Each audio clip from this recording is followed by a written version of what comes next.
ଆରେ ମୁଁ ତତେ ଗୋଟେ କଥା ପଚାରୁଛି, ଯଦି ଆଲାରାମ ବାଜିବା ମାତ୍ରେ ତୁ ଉଠିଥାନ୍ତୁ ହେଲେ କଣ ଦୁନିଆ ବଦଳି ଯାଆନ୍ତା? ହଁ ନିହାତି। ଯଦି ମୁଁ ଜଲ୍ଦି ଉଠିଥାନ୍ତି ହେଲେ କୁକୁଡ଼ା ବେରୋଜଗାର ହେଇଥାନ୍ତି। ଠିକ କଥା। ଆଚ୍ଛା ତୁ ଏତେ ମୋଟା କଣ? କାହିଁକି ନା ପତଳା ଲୋକମାନଙ୍କର ବାହାଘର ଜଲ୍ଦି ହୋଇଥାଏ, ତେଣୁ ସେମାନଙ୍କୁ ମୁଁ ସାହାଯ୍ୟ କରୁଛି। ଆଚ୍ଛା କହିଲୁ, ତୁ କେବେ ଡାଏଟିଂ କରିଛୁ? ହଁ ଥରେ ଚେଷ୍ଟା କରୁଥିଲି ପବନ ଖାଇବି ବୋଲି। ଅସୁବିଧା ଏହା ଥିଲା କି ପବନରେ ସିଙ୍ଗଡ଼ା ଆଉ ବରାର ବାସ୍ନା ଆସୁଥିଲା। ଆବେ ତେରି। ଆଚ୍ଛା ଯଦି ତୁ ଜଙ୍ଗଲରେ ବୁଲୁଛୁ ଓ ମାଙ୍କଡ଼ ମାନେ ମିଳିଗଲେ, ସେମାନେ ତୋ ସହିତ ଯଦି ବନ୍ଧୁତା କଲେ, ତୁ କଣ କରିବୁ? ତ ମୁଁ କହିବି, ମାଙ୍କଡ଼ ଭାଇ ତମେ ତ ମଣିଷଟାରେ ବହୁତ ଚାଲାକ ହେଇଗଲ, କିନ୍ତୁ କଦଳୀ ଗୁଡାକ ମୋତେ ଦେଇଦେବ ଆଉ। ଆଚ୍ଛା କହ, ତତେ ଯଦି 5 କୋଟି ଟଙ୍କା ମିଳିଗଲା, ପ୍ରଥମେ ତୁ କଣ କରିବୁ? ଯଦି ମତେ 5 କୋଟି ମିଳିଗଲା ତ ପ୍ରଥମେ ତତେ 10 ଟଙ୍କା ଦେବି, କାରଣ ତୁ ମତେ ସବୁଦିନ ଧାର ମାଗୁଛୁ। ହଉ ଠିକ ଅଛି। ତୁ ଯଦି ବାହାଘର ବେଦିରେ ଝିଅ ଜାଗାରେ ପୁଅ ମିଳିଯାଏ ତ ତୁ କଣ କରିବୁ? ତାହେଲେ ଡିଜେ ରେ ଗୀତ ବାଜିବ, ହେ ଦୋସ୍ତି हम नहीं तोड़ेंगे।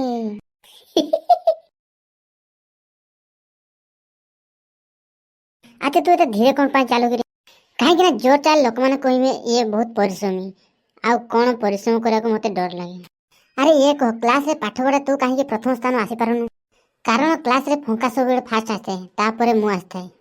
ଆଚ୍ଛା ଇଏ ତୁ କହ, ତ ଜୀବନର ସବୁଠୁ ବଡ ସ୍ୱପ୍ନ କଣ? ସ୍ୱପ୍ନ ତ ବହୁତ ଅଛି, କିନ୍ତୁ ବର୍ତ୍ତମାନ ସବୁଠୁ ବଡ ସ୍ୱପ୍ନ ଘରେ ମୁଁ ଗରମ ଗରମ ବରା ସିଙ୍ଗଡ଼ା ରଖି ଆସି, ତାକୁ ଯେମିତି କେହି ଖାଇ ନ ଦିଅନ୍ତି।